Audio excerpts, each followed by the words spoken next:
Muhammad sallallahu alaihi wasallam.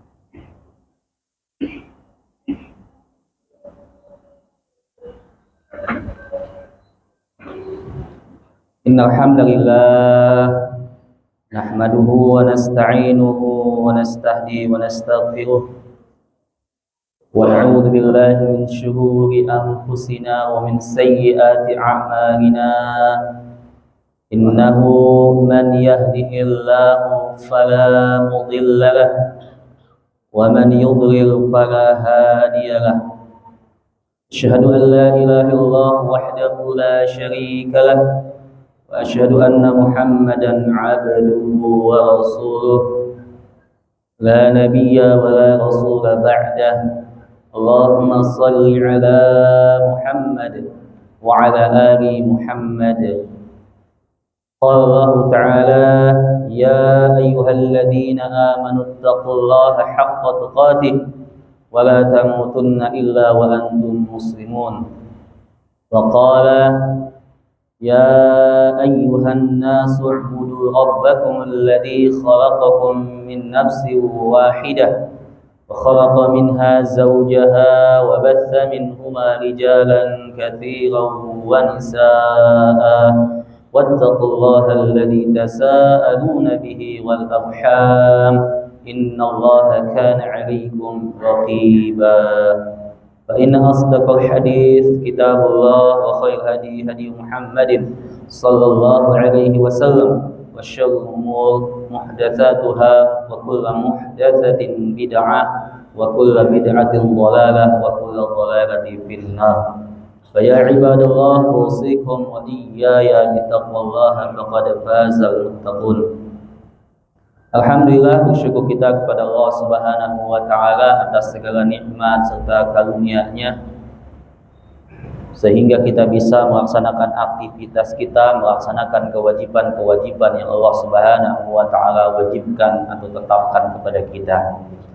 Salawat diiring salam tercurah selalu kepada panutan kita sepanjang zaman, Nabi Muhammad sallallahu alaihi wasallam beserta keluarganya, sahabatnya dan orang-orang yang selalu istiqomah mengikutinya hingga yaumil qiyamah, dan semoga kita selalu istiqomah menjadi pengikut Nabi hingga ajal datang menjemput kita. Amin ya rabbal alamin.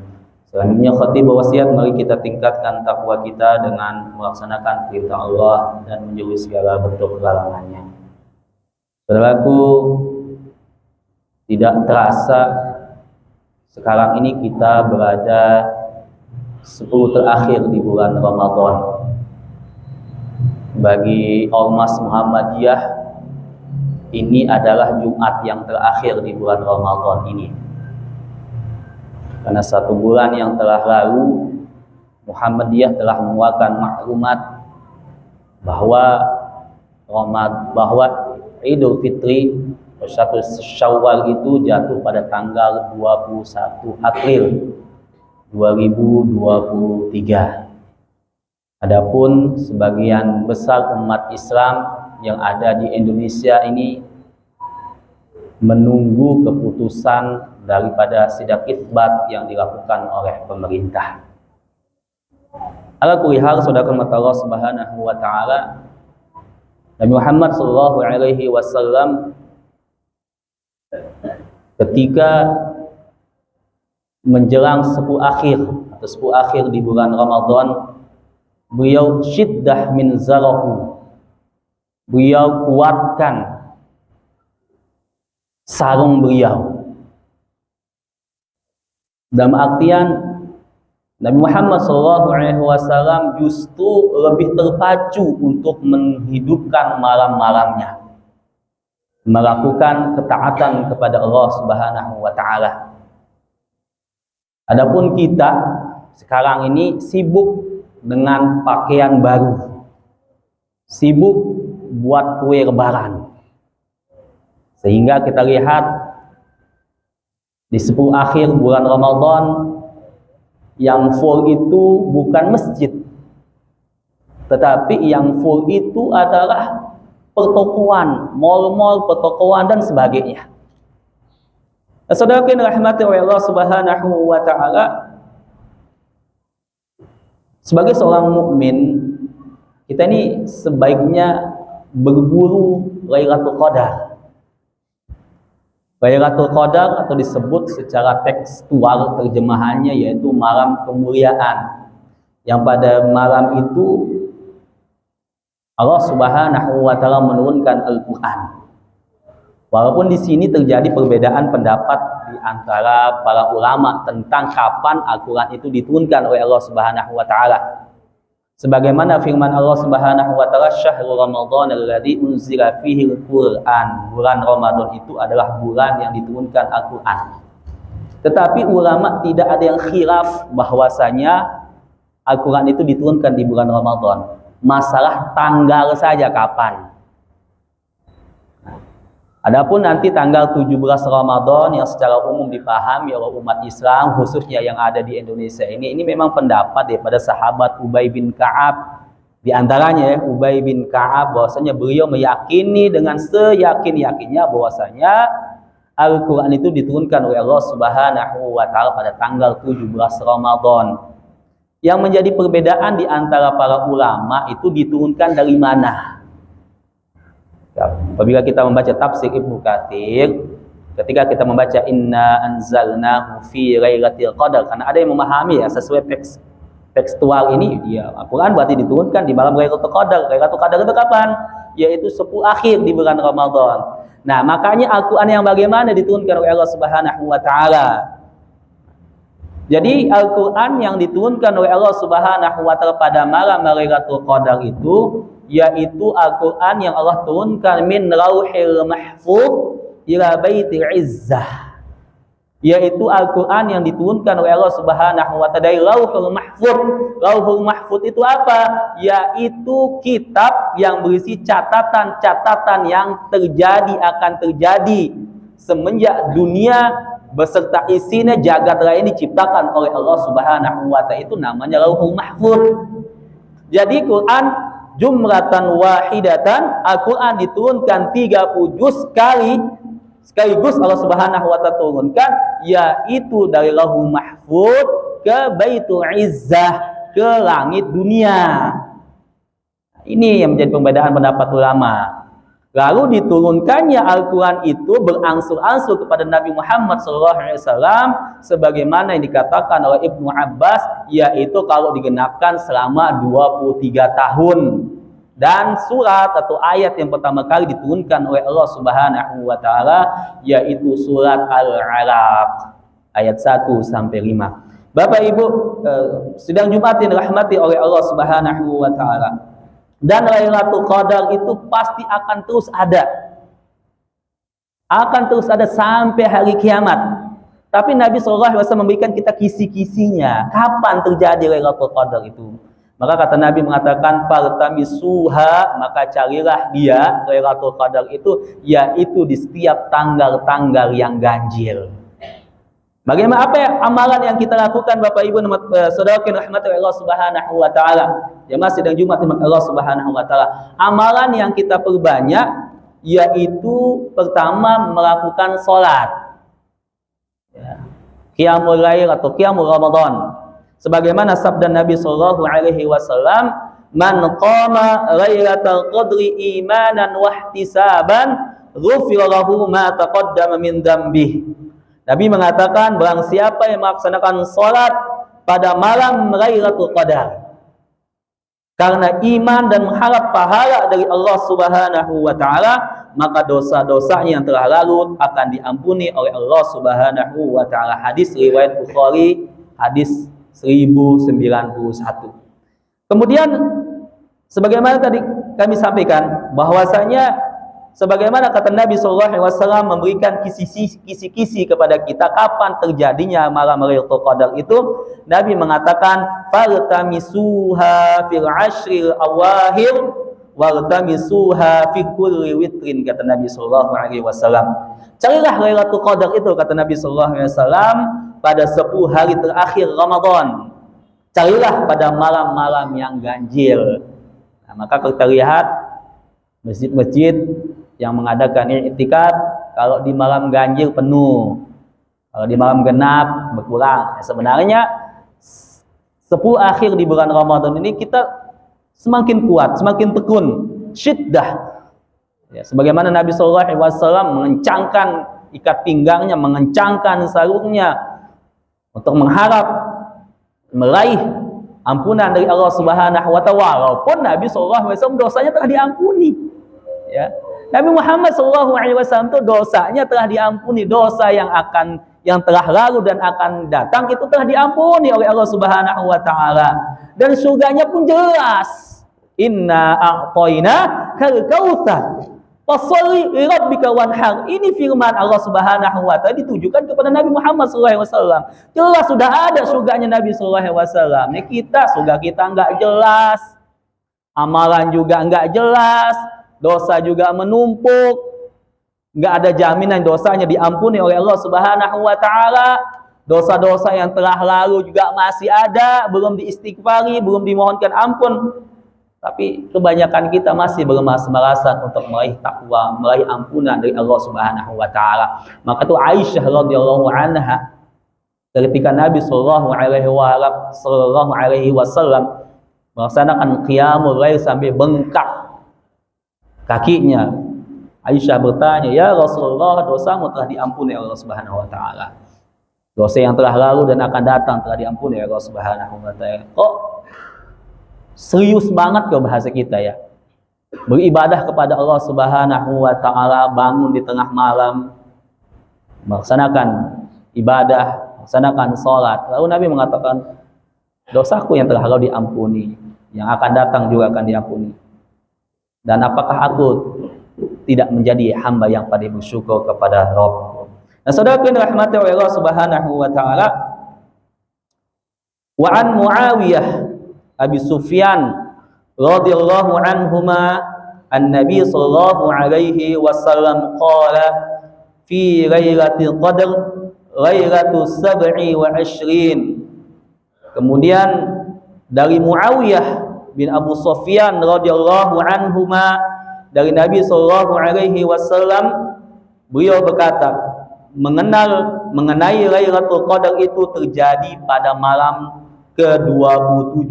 Maka kalau di Masjidil Haram, Pak, di Masjidil Haram, di Masjid Nabawi, ke masjid-masjid lain, kalau pada tanggal 27 Ramadan itu penuh sesak ke masjid.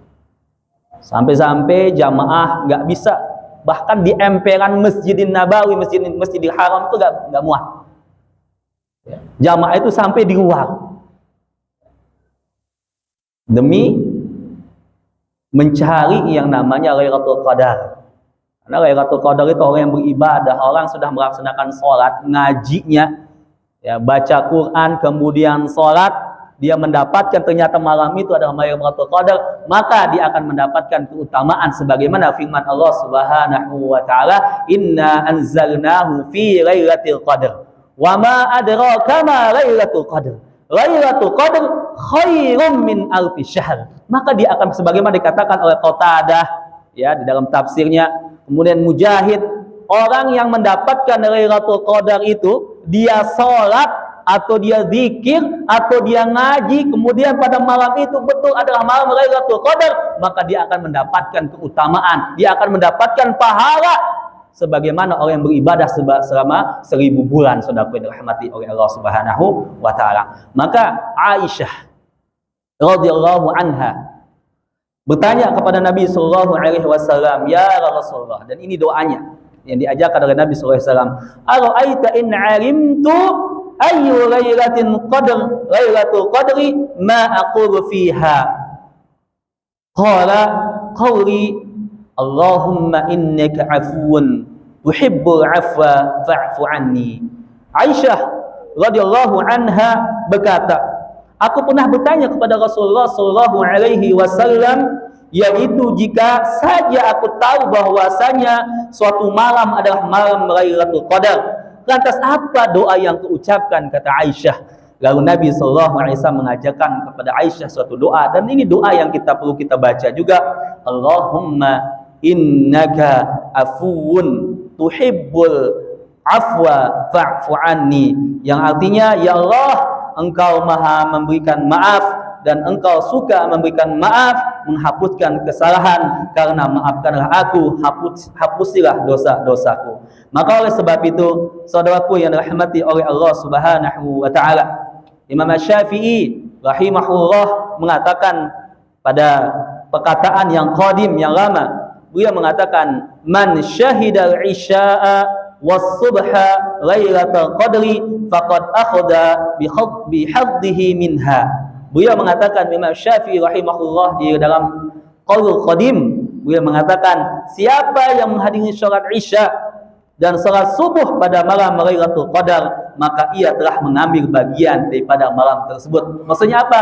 Kalau barang siapa yang mendapatkan salat Isya, ikut salat Isya kemudian salat subuh, maka pada malam tersebut turunnya Lailatul Qadar atau pada malam Lailatul Qadar tersebut, maka dia telah mendapatkan pahala sebagaimana orang yang beribadah selama 1000 bulan, sebagaimana firman Allah Subhanahu wa taala. Dan semoga Allah Subhanahu wa taala meneguhkan iman kita, dan semoga Allah Subhanahu wa taala menjadikan kita hamba-hamba yang istiqamah melaksanakan ketaatan kepada Allah Subhanahu wa taala, dan semoga kita semua yang hadir di sini mendapatkan keutamaan Lailatul Qadar, beribadah kepada Allah Subhanahu wa taala 1000 bulan, sehingga dosa-dosa kita diampuni oleh Allah Subhanahu wa taala. Barakallahu li wa lakum fil Qur'anil 'azim wa nafa'ani bima fihi minal ayati wa dzikril hakim. Aqulu qouli hadza fastaghfirullah li wa lakum wa lisairil muslimin wal muslimat wal mu'minina wal mu'minat fastaghfiruh innahu huwal ghafurur rahim.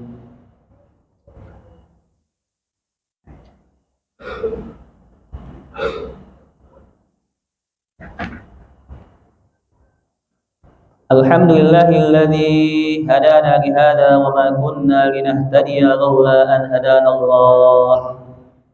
Asyhadu an la ilaha illallah wahdahu la syarika lah wa asyhadu anna Muhammadan 'abduhu wa rasuluh. Allahumma shalli ala Muhammad wa ala ali Muhammad. Fa ya ibadallah, usikum wa iyaya bitaqwallaha faqad fazal muttaqun. Inna Allaha wa malaikatahu yusalluna 'alan nabi ya ayyuhalladzina amanu sallu 'alaihi wa sallimu taslima. Allahumma shalli 'ala Muhammad wa 'ala ali Muhammad. Allahumma ighfir lana dhunubana ولوالدينا وارحمهما كما ربيانا صغيرا ولجميع المسلمين والمسلمات والمؤمنين والمؤمنات الأحياء منهم والأموات برحمتك يا أرحم الراحمين. اللهم تقبل منا صلاتنا وصيامنا وقيامنا وركوعنا وسجودنا وتعبدنا وسائر أعمالنا يا الله يا أرحم الراحمين. اللهم إنا نسألك سلامة في الدين وعافية في الجسد وزيادة في العلم وبركة في الرزق وتوبة قبل الموت ورحمة عند الموت ومغفرة بعد الموت. اللهم هون علينا في سكرات الموت والنجاة من النار والعفو عند الحساب. ربنا لا تزغ قلوبنا بعد إذ هديتنا وهب لنا من لدنك رحمة إنك أنت الوهاب. ربنا آتنا في الدنيا حسنة وفي الآخرة حسنة وقنا عذاب النار. سبحان ربك رب العزة عما يصفون وسلام على المرسلين والحمد لله رب العالمين. أقيموا الصلاة. الحمد والصلاة استووا أقيموا صفوفكم فإن تسوية الصفوف من إقامة الصلاة. Terus rapatkan saf. Allahu Akbar.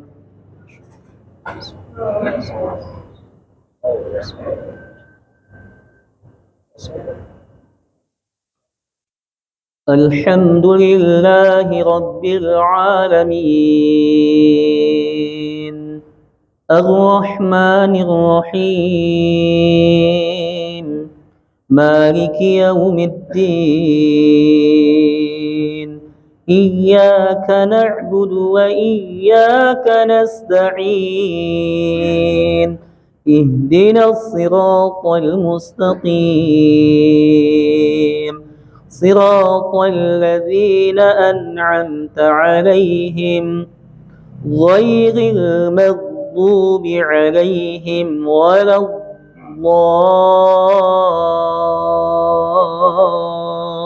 الضالين آمين.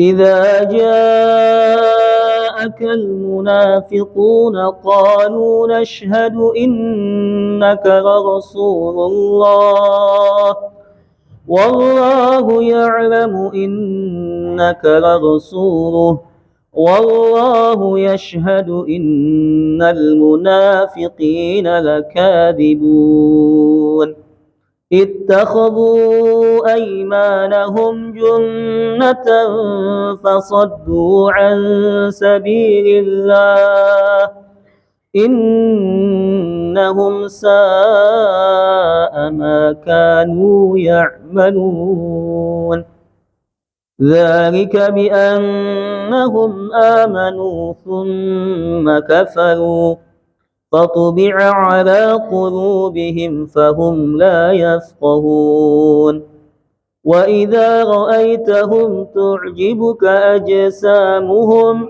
وإن يقولوا تسمع لقولهم كأنهم خشب مسندة يحسبون كل صيحة عليهم هم العدو فاحذرهم قاتلهم الله أنى يؤفكون وإذا قيل لهم تعالوا يستغفر لكم رسول الله رووا رؤوسهم ورأيتهم يصدون وهم مستكبرون سواء عليهم أستغفرت لهم أم لم تستغفر لهم لن يغفر الله لهم إن الله لا يهدي القوم الفاسقين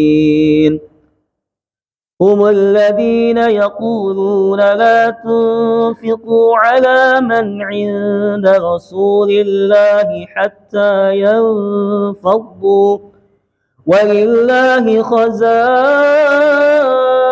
السماوات والأرض ولكن المنافقين لا يفقهون يقولون لئن رجعنا إلى المدينة ليخرجن الأعز منها الأذل ولله العزة ولرسوله وللمؤمنين ولكن المنافقين لا يعلمون.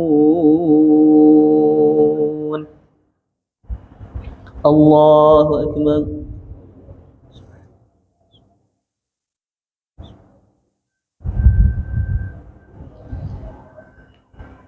سمع الله لمن حمده. الله أكبر.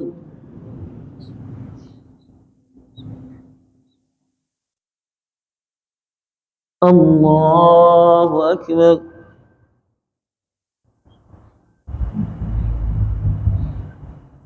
الله أكبر.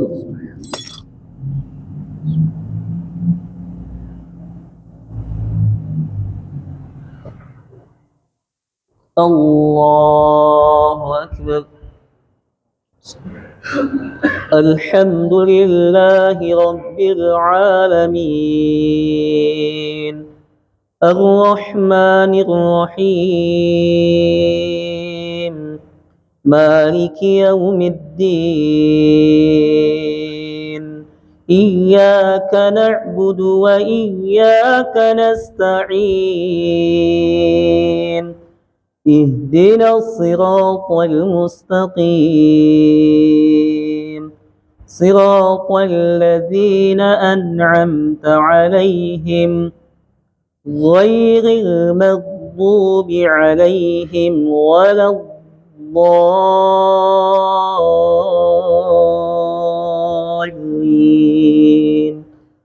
آمين.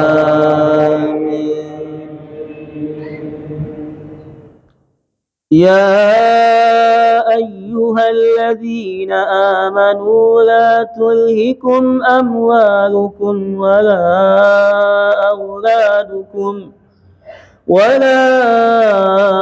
أولادكم عن ذكر الله ومن يفعل ذلك فأولئك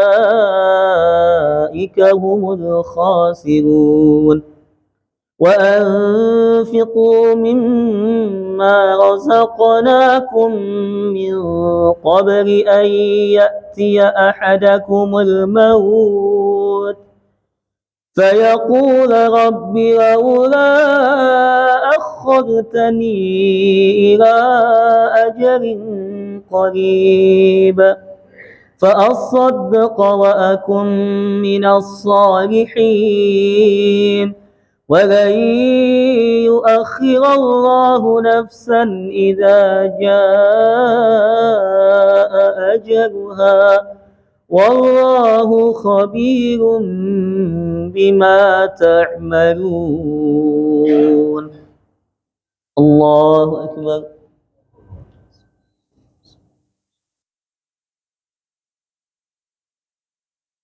سمع الله لمن حمده. الله أكبر.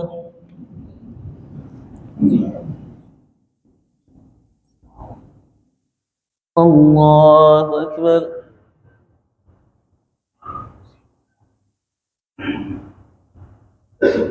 الله أكبر.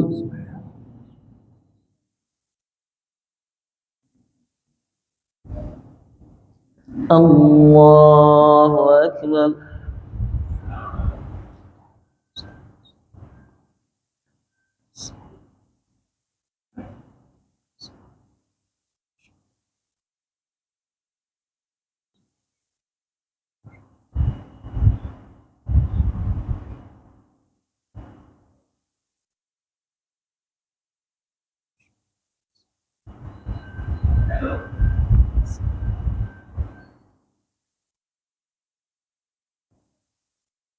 السلام عليكم ورحمة الله.